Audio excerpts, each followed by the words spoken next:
Welcome to Talk Cosmos, the show where Sue Rose Minahan and her panel of guests bring you insightful conversations to awaken consciousness for soul growth. Come journey with us through astrology's energetic cycles and get ready to understand your path in the cosmic roots of the stars.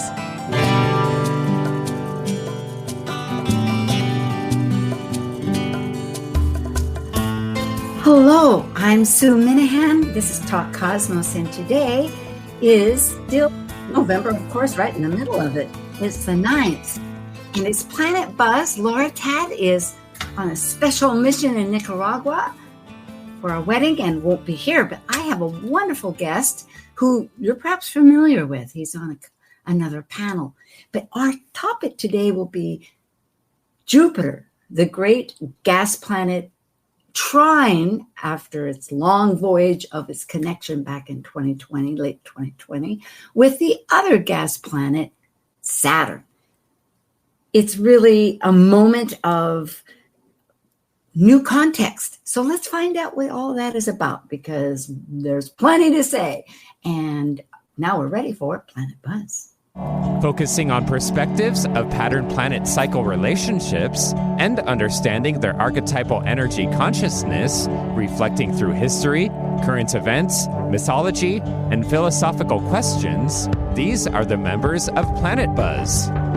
I'm Sue Rose Minahan, founder of Talk Cosmos since 2018. I'm an evolutionary astrologer, consultant, speaker, writer, vibrational astrology student, Dwarf Planet University graduate, Kepler Astrology Toastmasters Club charter member.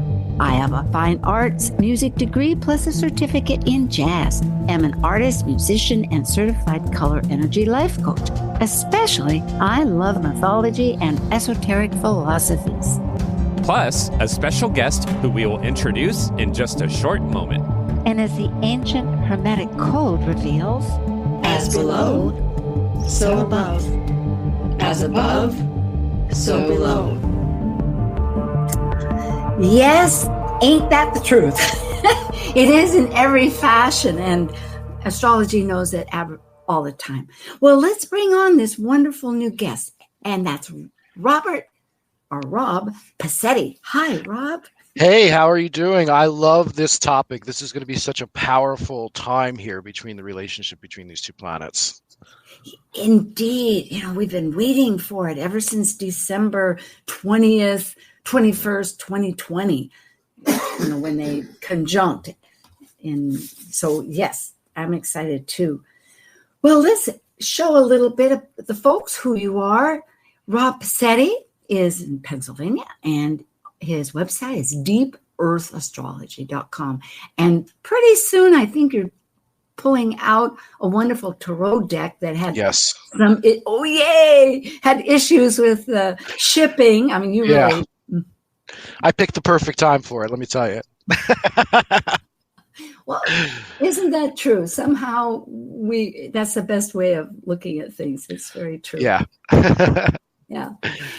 So a little more of an expansion, Rob is a professional consulting astrologer and author, a teacher at Center for Relationships and Astrology. That's with Margaret Gray, who interestingly is with us next month. So you'll get the full dose of these wonderful pair of people. And he specializes in vibrational astrology, which I'm studying myself, and psychological. He's a Grand Pentagon of the Ancient Order of Druids of America and director of the Magus Gathering, which is having a great success. And I think 2026, you can log in. I noticed you can't quite register, but in January, maybe the 26th. Yeah, January. Yep. We're going to be opening the very beginning of January. It's a nature spirituality conference. Very community-based, and we've been having a lot of fun with it. This is our 10th year. Oh, man, time flies. Here we are. We're flying. Yeah. That was just sort of an accident, but it is appropriate. Well, thank you, Rob. I'm thrilled to have this. So the seed of this whole relationship began with their conjunction, as we both know, but we'll discuss that. I know you have a lot to offer because you just wrote a paper on it. It did occur, I will say, on December 21st. I have a chart later at 0 degrees 29 minutes Aquarius. It's called the Great Mutation because it also shifted this whole relationship of their conjunctions into another element, air. Yeah, one thing to keep in mind about this conjunction is that up until the 20th century, this was the outer planet arrangements. These were the largest planets that you could see with the naked eye. And it has a lot of cool names beside the Great Mutation. My favorite is the Great Chronocrator. It has just a feeling of vastness and power that you would see in that relationship between Jupiter and Saturn. And this is the beginning of a whole new cycle on top of a cycle, because what happens is the conjunction of Jupiter and Saturn is a 200-year cycle where it will spend most of its time in one element. We just moved into the air. We were in Earth for 200 years. There are some signs that pop up to the retrogradation of the synodic cycle, but generally, they're going to be Earth signs the past 200 years. Yeah, I think it's the second to the last that shows the precursor. Which is awesome. It is. And that whole relationship between Earth and air, just imagine jumping, it is challenging. It's like you can feel it, you can touch it, and then you hear it, you think it. It's not tangible.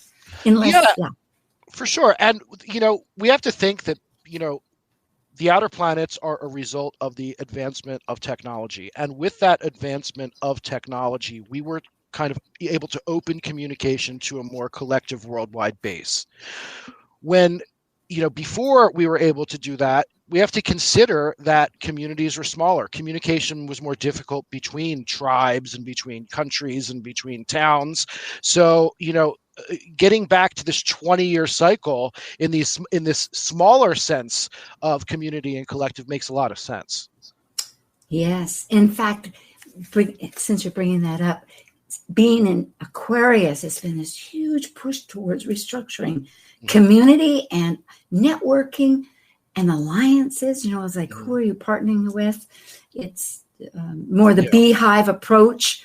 In fact, that reminds me, I've been seeing stars in the beehive. And, I love looking at the stars, but unless you're familiar with them, it's a little bit like, okay. But there you go. It's that cluster. It's that network, just like solar panels these days. It's stronger with many parts rather than just one that you depend on. I was translating some texts from like the medieval Renaissance era, and Abu Mashar really, I think now my translation might be a little off, but he really referred to it as an archetypal heartbeat of civilization, is this relationship between Saturn and Jupiter.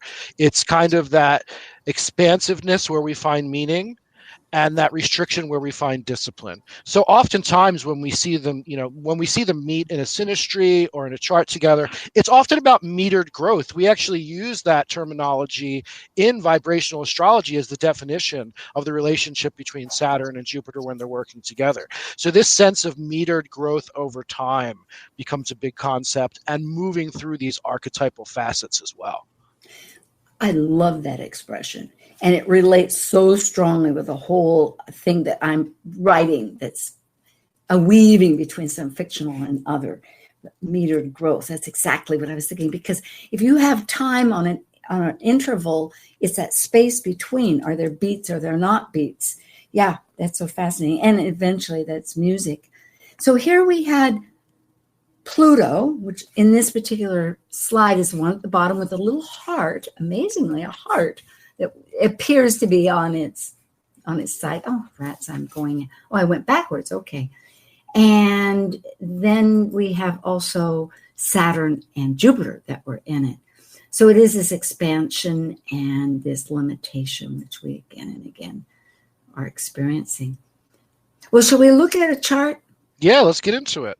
Okay. Oh, here we go. Here is more of this, I guess, the button business. I was just thinking,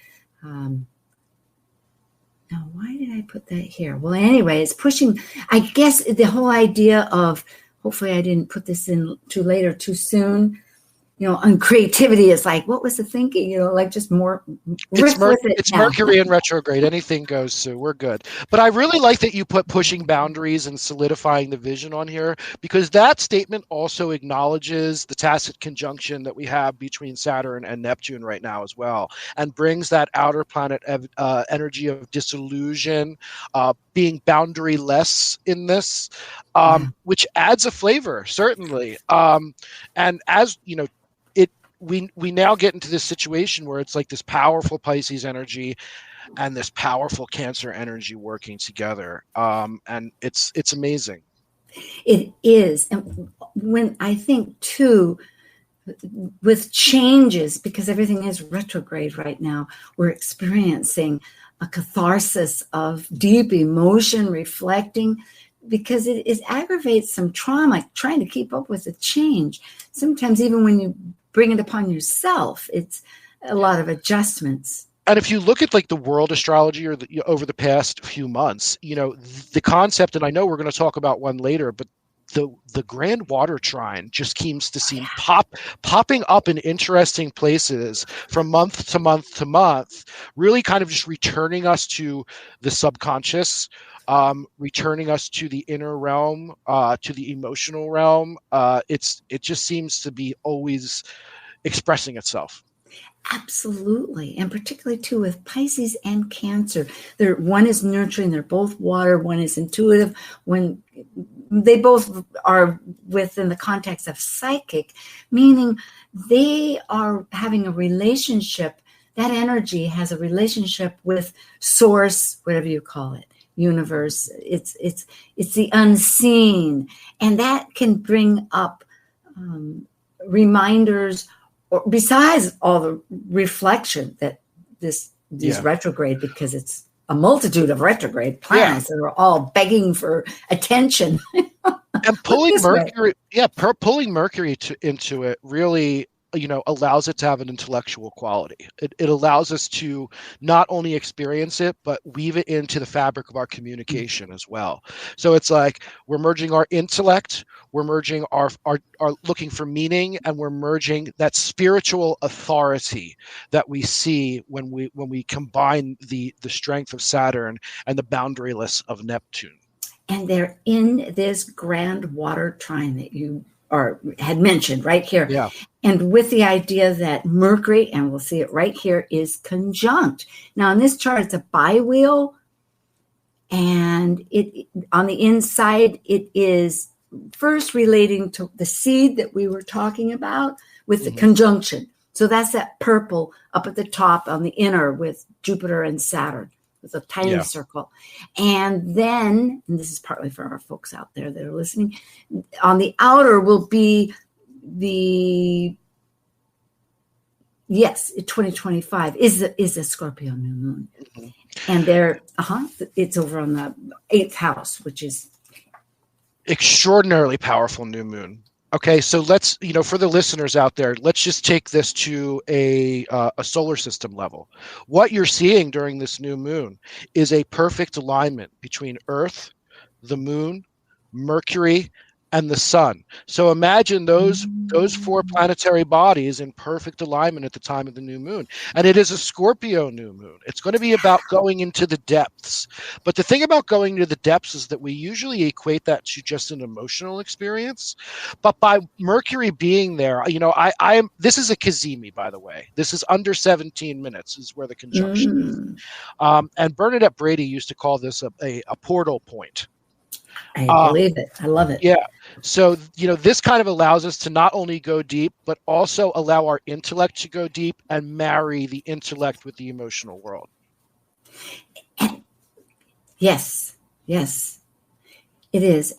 What else was I? I'm pausing just to look at this thing because it's a healing process. Interestingly, that Mars, which was absolutely next door, talk about aligned as far as the view from Earth, with Eris, E-R-I-S, in Aries, of inclusion or exclusion. And it's been a long, systematic, which it will continue to be. Aries is very prominent right now. It's only 1 degree from that spot. But instead of Mars, we have Chiron, the alchemist that's really blending what was perceived as a wound into a new meaningfulness. Yeah.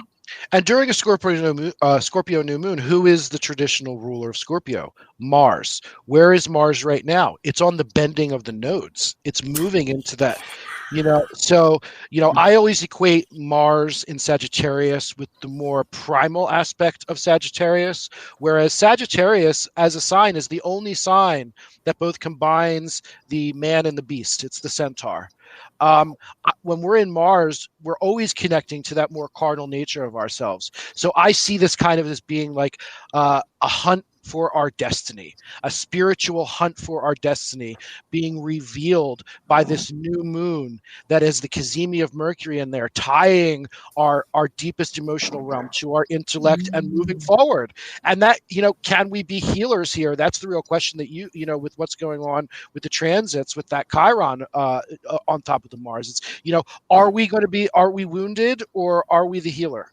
I think that's really going to be a big factor in how this resonates. Very good. Yeah. Is my story the only one? But in Cancer, that's the opportunity, especially with Mercury, to reframe our story. We can use that new experience. Like maybe the perspective is a little bit different. Our new information comes in with Mercury that says, you know what? How did the other person, what was their experience? And it shifts things a bit. And for folks, when a planet's at the bendings, that means it's square, which many of we know, but it means too that you're looking to our path that we came into, which happens to be the South Node with this in Virgo of fixing and healing and maybe too many details and taking control, because you're able to do that, and that things will fall apart if you don't. But on the other hand, there's Pisces that's saying, hey, there's a natural order to things, and there is a higher purpose or energy, and so let it be. And what about the whole business, like the animals and et cetera? How it manifests, too, when we're talking about a bending of the nodes is based on what its relationship to the nodes is. And this is called a south bending. So the south bending often means that we need to sacrifice something. So, we're talking about Mars, we're talking about Sagittarius, we're talking about the hunt for meaning, the hunt for philosophy, the hunt for freedom. We may have to sacrifice some of our old philosophies that are no longer working for us to actualize this bending and get to our greater purpose. I jotted that down. That is a keeper, Rob. Thank you so much, Rob Bassetti. Yeah. Well, I think we pretty much covered this little review, the emotional subconscious, and it's ahead coming up. As we go through this will be all of 2025, because Mercury is retrograde at 25 degrees, and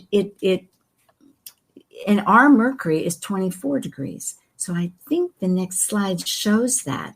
And here we have these new, if we have chaos, it's like pick and choose. How are we going to reform things? So it is an opportunity. Oh, I know. This is a pattern called the point of Thales. He was a Greek philosopher back in the day. And a point or a planet, the focal planet, is that mitigator. It serves to connect, and trine in a flow to an opposition. Yeah. All right. So here we have, guess what? This is next summer. Go ahead, Rob. You were going to say something. Yeah, I mean, I just refer to it as an ambivalence triangle. That's kind of the that's more of a modern. But what it does really, it gives you an escape. It gives you that escape hatch point between the opposition. So, I mean, that whatever point is at that point of Thales is going to be essentially how we escape the need for integration within that opposition. And which really intrigues me here as we're going through now, and we're going to pause here till we leave pretty much I mean, just for our break. That's folks. Yeah. Thinking outside. Yeah. Anyway. Until we transcend. Yes. The mystery of all. Yeah, because here we have an opposition with the natal chart. This is our Sibley chart on the left. And right now we have this. In fact, I should really go back to it, I guess. I'm just wondering, or maybe I don't. But that retrograde happening, maybe I will go back. Where was it? Was it 11? No. Here it is. Yeah, where's Mercury? Mercury out here. Oh, it's at 21. It doesn't show it. Oh, what is this? That's on the 20th. Oh. Yeah, it's still retrograde. Go ahead. It's retrograde mostly in Scorpio. This is just about the point, though, where I think the 28th or the 29th is where it stations, and starts to go to direct. But the interesting thing about this retrograde is that it's really going to spend the majority of time in Scorpio. It's only 6 degrees into Sag at the point of station. So, as we're moving back, while we're going to be talking about these Sagittarian themes of philosophy, of religion, of trusting instinct is important in Sagittarius as well, I think. And there is a wild optimism there. We're going to be going back into Scorpio and really having to go deep. And I think this new moon, just the weight of it, astrologically, especially with the Cassini, is going to make this retrograde feel flavored by Sagittarius, but more of a Scorpionic event. And it's always a real change factor. It shifts the tables within.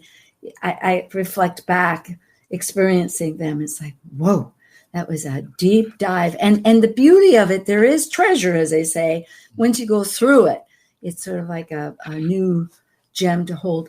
Well, what I'm struggling with, and I'll just go along, is that I saw that Mercury was conjunct Jupiter this is the wrong chart. So speeding ahead, here we have, it's this one here. Yes, see how Jupiter here, this was in, why do I have the 31st? Oh, it's of Trine. Okay. Yeah. Yeah, well, still, any rate, this is next year. Oh, gosh, Sue. Okay, well, scratch it. But the point is right now, I think Jupiter will retrograde on the 11th. That's what I'm thinking, of November. And at 25 degrees Cancer, and it retrogrades over our natal Mercury at 24 degrees. Yes. Thank you. Makes a lot of sense. Well, I mean, from a nation standpoint, if we're talking about just a mundane, interpretation, usually when we see the development over time of a trine, it's going to represent a more easing of the economy in relationship to the government. And we are seeing some things happen right now within the Supreme Court that are really questioning, are we being taxed correctly? And that is the underlying argument that we're seeing pop up, So the structure of the government and the prosperity of the people are now going to be at a much looser angle. Now, I think that we need to be careful, though, because even though a trine is a smooth energy, it is more a need for a smooth energy. As vibrational. Yes, a need for a smooth energy will do whatever it takes to break out of the trine. When we did a lot of research on the trine from an aspect standpoint in vibrational astrology, 2 people showed up. The first was the woman who played Catwoman, and which was very interesting because there's that she had those like smooth motions. There was that kind of that cat like feline, feline energy that was very smooth, and she talked about that as being part of it. But we also saw a woman from Northern Europe who was it Anne Hathaway? No, it was the one who played it in the original Batman series. Yes, a beautiful woman. Yes, she was amazing, and I remember watching the reruns in my youth, and you could see that Trine energy in her, her ability to move through life with an easiness and a smoothness. But the other one that was really high was a woman in Northern Europe whose husband was in a diplomatic role, who would always leave but always wanted more kids. Well, she ended up doing some awful things with the kids and herself because she had no ability to have smoothness in her life. So if we don't have the smoothness, we're going to get the smoothness no matter what. Yes, we need it. That's right. Because I too, being a vibrational astrology person, and remember folks, this is where you take thousands of charts and choose where the aspects are the closest to it and see what their lives, how did it really exhibit? And this idea not to discount a trine in any sense, because like if we're experiencing one from now for this new moon, which is a seed point for the whole month, and a deep one integrating all these ideas, we have this primal sense where the flow has to keep going. And so people sabotage or they try to control it in some way to experience it. Absolutely. I think all of this like Aquarius energy that we're currently experiencing between this great conjunction in Aquarius in 2020 and Pluto moving into Aquarius, even in astrology, we've seen astrologers really willing to take a more open approach to how we even define these basic things. The Tarnas is really dug into the concept of multivalence and archetypal multivalence, and now we're starting to see that even within the aspects with a lot of some very good astrologers where a trine is smooth, but it's a need for smoothness. Yes, it's not just a cliche of one side. Yes. There's a whole prism. An opposition is very standoffish, but at the same time, if you're able to meet each other in the middle and just shake hands, there is opportunities for powerful integration. The integration is the solution to the opposition. The trine isn't always smooth. It needs to be smooth. Yeah, and exactly. I'm thinking too with an opposition, it's this idea of needing to adjust two things, rearrange two. It's two things that need to get in some kind of contact. Yeah, they share elemental modality, so there is common ground. Well, we will be right back. This is Talk Cosmos, Jupiter, Trine, Saturn, which we're experiencing, and of course we'll ahead next year more. And I am with Robert J. Passetti of Many Great Return. Come back with us. We'll be right here. Thank you. While we take a break from this week's edition of Talk Cosmos, let's take a look at this cycle's archetype. We are currently in the yin period of Scorpio, traditionally ruled by Mars, now ruled by Pluto. By departing a cycle based on comparison between extreme energies finding balance, Scorpio commits a relationship to exchange resources, experiencing power and powerlessness for the purpose of soul growth transformation. As a fixed water sign that is extreme, intense, and secretively deep, Scorpio's passionate nature questions the psychology and mystery concerning life and death. Talk Cosmos brings insightful conversations to awaken consciousness for the soul growth with hour-long programs. Talk Cosmos weekly programs are also available to watch live on the Talk Cosmos YouTube channel and Facebook page. While you're there, make sure you click the like and subscribe buttons so you get the full Talk Cosmos experience. Or if you'd rather listen to the show archives with audio only, the entire podcast collection since 2018 is available on most podcast carriers. And to find out about upcoming programs, sign up for the newsletter at talkcosmos.com. So grab your coffee, tea, or kombucha and enjoy the show. This is Martha Norwalk. Every Sunday morning, beginning at 9 a.m., thanks in part to Dr. Nels Rasmussen at HealingMinistryForAnimals.com, we cover the world of animals. This week, November 16th, it's Behavior Training and Healing Sunday with me, and talk with your human or animal loved ones on this side or the other, and personal readings with Natasha Venter. I hope you can join us and plan to call in with your questions for either one of us. Martha Norwalk's Animal World, Sunday morning, 9 a.m. to noon, right here on Alternative Talk, AM 1150. Want to hear something different from talk radio? Keep your dial on Alternative Talk 1150. Okay, we are back again, and this Jupiter and a Trine Saturn, and I'm with Rob Passetti of Deep Earth Astrology, and we're just here. His website is, and he's also Magus, that's Magus, gathering.org.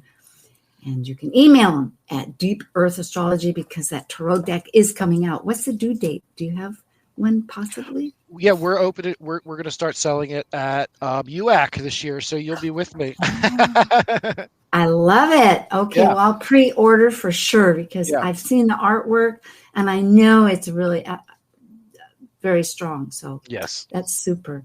And if people want to be on the Margaret Gray's with your classes, that's through. Yeah. I mean, you could just go to relationshipandastrology.com.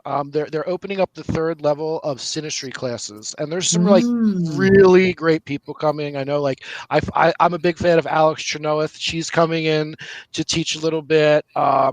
We've got some other great teachers, and I'm going to be teaching, doing the TA stuff for that. So it'll be really fun. We're looking forward to it, and like I said, Margaret will be on in hopefully soon, and we will also have relationshipsandastrology.com. Oh, great.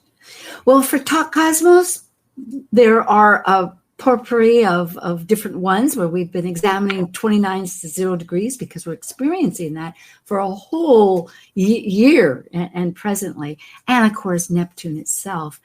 But beyond that, Pluto. Last week we looked at Pluto very deeply in many respects, and next week, of course, will be about this Scorpio new moon. Well, let's talk about this shift because we know that we're in an internal deep dive, and even vibrational astrology, when I pulled that up, that was a vibe 35, which means nothing to anybody except you and me, but it is 7. It's so personal and deep as we're exploring avenues.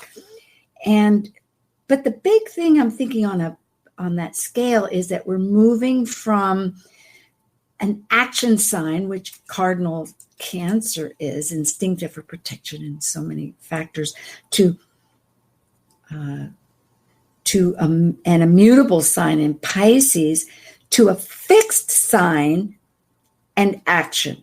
So where we have been acting and kind of changing how we do things, we're going to be settled. We're going to have purposes that we're working on, or promises, and innovatively going ahead, reinventing in a very Aries manner.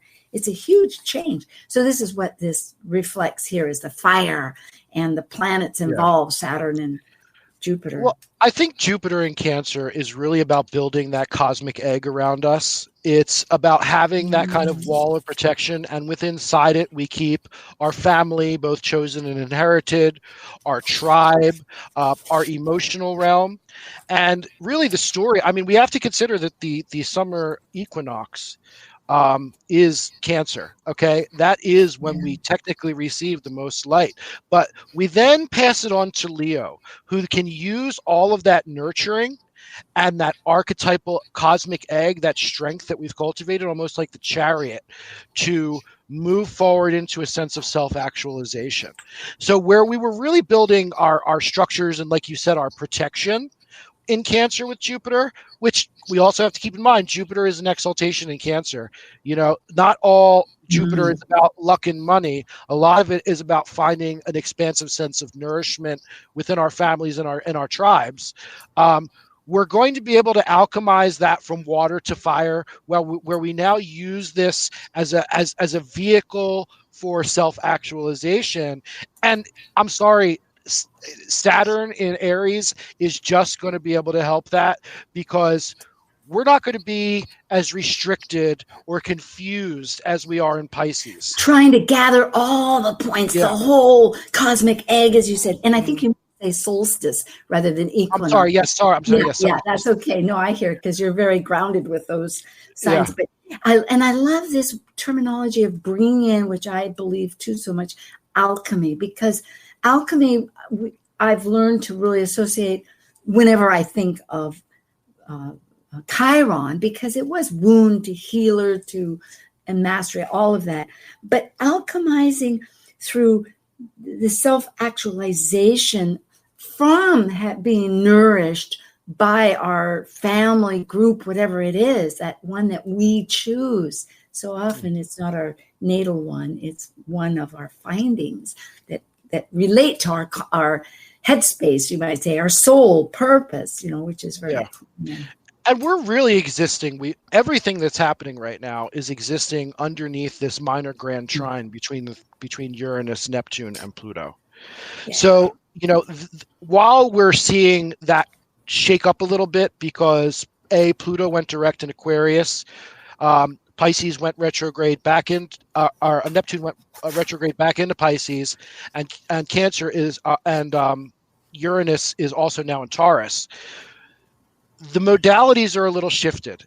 And once February 2026 comes around, which is a few months before this actually happens, we're going to see all three of those outer planets go direct into that more traditionally masculine modality. So all of that is going to feed into this change from these more telluric water and earth signs into a much more active, mostly for the self and our self-actualization, masculine signs, fire and air. Yeah, and that is where earlier we were talking about however we see it, it's always that idea about, are my gifts as my purpose? How is it related to others? And that'll be one of the base functions of the relationship between Jupiter and Saturn is giving structure to our meaning. And that is going, with Saturn in Aries, we're going to be able to kind of not be scared to start new structures. Yes. You don't like this? Try it again some other way. It's exactly. No, I'm very excited about it too. And it's really a population. Think of every single person is receiving this idea, and you don't lead Aries. Aries leads off in their own direction, and those that choose decide to follow, Mm-hmm. Well, here we have the U.S. Sibley chart. Again, that is July 4th, 1776 at 5:10 p.m., although there are others, but this is a very common one, with the Sagittarius rising, which, of course, Jupiter is, we're a very philosophical nation with always a purpose, and we need to vocalize often. We can't be quiet. I also think that Sagittarius, like I said, there's an innate optimism, and when this country is not feeling optimistic, it tends to really fall apart. The moon. I'm sorry, Rob. Here, am I interrupting? Okay. I'm thinking our moon is in Aquarius, and Aquarius for evolutionary astrology really relates a lot to trauma, because yes, it's innovative, it's a genius, it's outside, it's elevated, it's seeing the whole bird eye view, but it can experience so many fast changes that are immediate at the moment that it can't keep up, and it's like the people I often see the word truth associated with Sagittarius. And while I do feel that's the case, it needs a qualifier, because Scorpio is the one that is looking for the ultimate truth. Sagittarius wants the freedom of truth. It wants to be able to explore different ideas. It wants to be able to connect to even foreign concepts. It wants to think on a higher level. So it's not concerned with the deep, dark truth that lurks in the core of our psyche. It's more concerned with the ability to explore different philosophies to find truth, having freedom in truth. So, I think that's the big difference here. And that being said, with the Sagittarius being the ascendant of the U.S. Sibley chart, we're fine just being on a vibe as a country as long as we're being told the right things. So I think that's really the way that manifests. And Saturn usually does come into this country, and when it sets its discipline down, it's not handled well. Well, we have thinking exactly of this first actual true conjunction, which will be at 17 degrees and 8 minutes in Leo for Jupiter, which in this chart for the U.S. is so strong because it is that Thales point to an opposition with with Saturn, which is in Libra. Saturn in Libra is really the general in some ways, very diplomatic, but it weighs out, unless they're gifted in weighing out an experience, both sides and other factors in them, we can be on the fence, to a certain degree.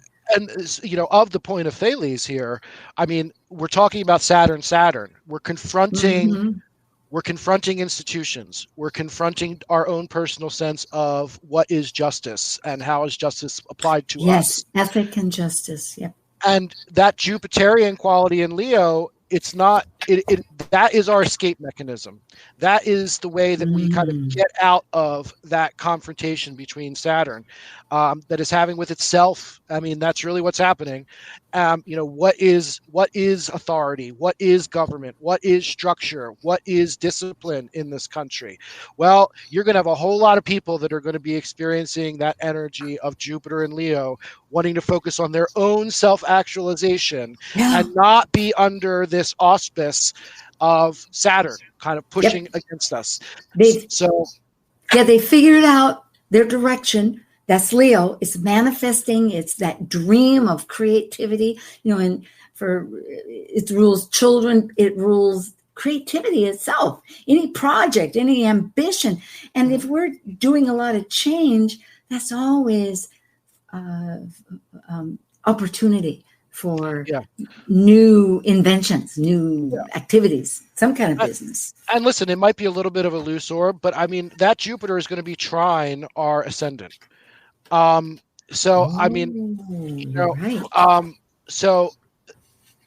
we're really going to be kind of focus. It's going to be about the people, and it's going to be about actualization and prosperity that is really going to be baked into our national identity, because that's what we're talking about with the ascendant in the first house. We're talking about the persona. So when we're talking about it on a mundane level, it's going to represent, the personality of the nation. It's, the vibe of the nation, what it wants to project. And I don't see Saturn being able to really be as functional as it wants to be. There's an idea of renaissance that comes up when I hear people, and this factor, because this is the first one. There's two more, which I guess I will be bringing. This is the second trine. So there's one more in. My sweetheart here has a little music. That was an accentuation. But look here too. We have. The heart of values and nurturing at best versus grief. So it's that interweaving of how to support the nurturing of everything. And there's something in the greater cycle. We talked about how this is a 20-year cycle within a 200-year cycle. Yep. Well, if we look at the past few times that we've had this great conjunction, in the 60s, it was in Capricorn. Okay, that was all about kind of the power of the government. Then we got to 1980, and then it went into Libra. That was that next to last motion where it was in a sign that was not Earth. Well, the 80s was all about globalism. We saw that big expansion out into the world, and we saw it really focus on relationships. Pluto was also still in Libra when it hit in 1980. So we had that Libran energy of discovering relationships. What is equity? How do we build relationships out internationally? Yeah, a precursor of how this is going to work. Yep. Then we got to 2000. It went to Taurus and became all about resources. The most fixed, yes. Yeah, what is abundance in the world? And then it went into Aquarius. Now, what is the next sign and after survival? Aquarius? Mm-hmm. Yeah. So what is the sign that we're going to have the great conjunction? Must be Gemini. Must be Gemini. Libra. Yeah. Libra. Oh, is it Libra? It goes back that way. Yes. Oh, yes, of course. So what is the interesting part about that is we had a Saturnian rule signed into a time of Renaissance and reaching out to the world. Now we're also going to have a Saturnian ruled sign in Aquarius that is going to be moving us into more connection with the world. Yeah. So I absolutely agree that Renaissance is on the table, and that's going to be the kind of greater goal. I think we have a long road to that point, but at the same time, it almost feels like we're going to get back to that again. Sagittarius and Libra are a sextile. They are cooperative, where optimism about where we're at now feeds into a reaching out and making connections versus something that's a lot more stricter. Yes. So, I mean, it doesn't, we have tech oligarchs right now. What's more Aquarian than a tech oligarch? Well, originally those ideas, they were so many factors. It's like the beehive. It's where there's a huge group of people instead of one. But what I'm thinking about Renaissance is, again, it goes back to this idea of the whole prism of anything, because it's not all cherries without the pits, but it does show, if you go back looking at life, there's opportunity. And that is, if one is awake and connected. Communication makes a big deal of how opportunities happen. It's not just who you know, but it's that whole group effort. And I'm also remembering, that's what I wanted to bring up, that in February, such as we mentioned with Saturn and Neptune, which is at another seed point of Aries itself for 38 years, that's in many ways, like going back to vibrational astrology, which is so key to really perceiving the simplicity of something. It welcomes at its highest level that spiritual thought, because it's essential, Saturn, and what's extraordinary and magical that gives really that magic into life? Well, it's spirit, and you bring it together, and it's that force. So I'm thinking that as we step into, it's like every turn, it sort of brings in another color, and suddenly you get a whole new landscape. Yeah, I agree. And I think the sooner that we get out of the Neptune influence in Pisces, the better for some of this, because, Neptune is the modern ruler of Pisces. So we just assume that if it's in rulership, that it's going to present itself in a positive or a good way. That's not what it means. It just means that it works really well there.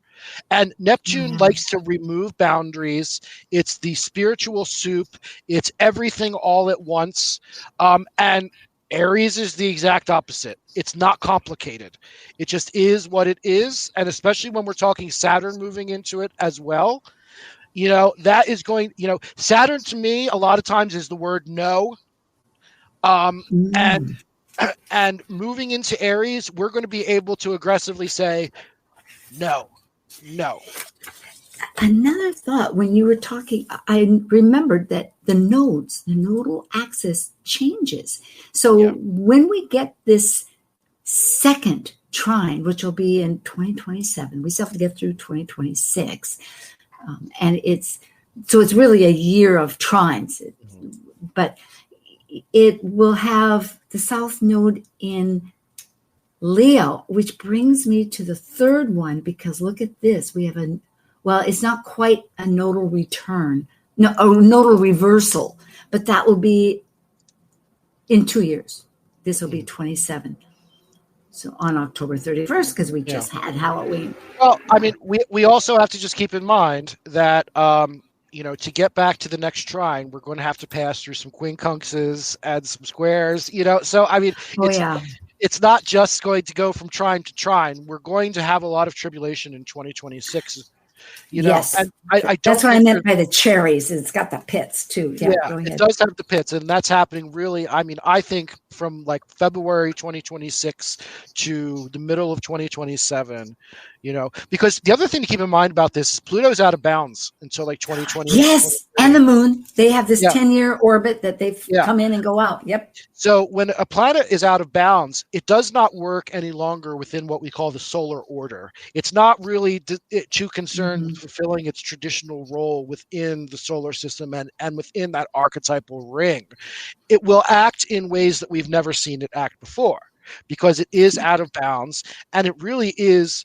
It is the slowest planet, obviously, of that mini grand trine. So it's the anchor. It's giving the weight to it. So it's, but I do agree that once we get to like 2027, even the end of 2026, the orb starts to ease up. We're going to see the result of the things that we cultivate now in terms of that Saturn-Jupiter relationship of putting structure to our sense of meaning. It is important. Yes, right now is the seed, and we have this chance to use the Piscean in its best way with all of that return. I have Pluto retrograde. I was born in that period of time, and so it is anyway. And here, I think the cycles. It's true. You go too far up the tree. It's like, how did I get there? It's branch by branch as you climb up it, having climbed trees. But here we've had so many returns, natal returns. This year is our Jupiter return. It may not be exactly conjunct because we have an early Jupiter, but it's still in that year of return in Cancer. And here we have in Gemini the Uranus return ahead of us, but there's so many steps going forward. And if the one thing at this picture that looks to me, besides the fact that we're getting that reversal, which is a dynamic moment of opposition, it's a pole shift. Yeah, is that quincunx, that in conjunct, where they don't mix between Jupiter and our natal Pluto. So there's something about in Saturn, which is, not Saturn, but in Capricorn, that definitely by this time we've got to shift. Maybe the power all in one hand. Yeah, Pluto in Capricorn is all about the power of the institution. And, it's going to be a very uncomfortable feeling for a great expansive self-actualization, which is what that Jupiter's going to, it's kind of going to be like the self versus the authority in a lot of ways, and whereas I do feel like there's a relatively easy resolution to the opposition, I feel like the quincunx is a little harder to resolve. It's like having the rock in the shoe and just putting up with it. Yeah. It's like change. What are we doing? How are we doing this? Is it really working? No, and then we do this and then we go back to change and et cetera. Yeah.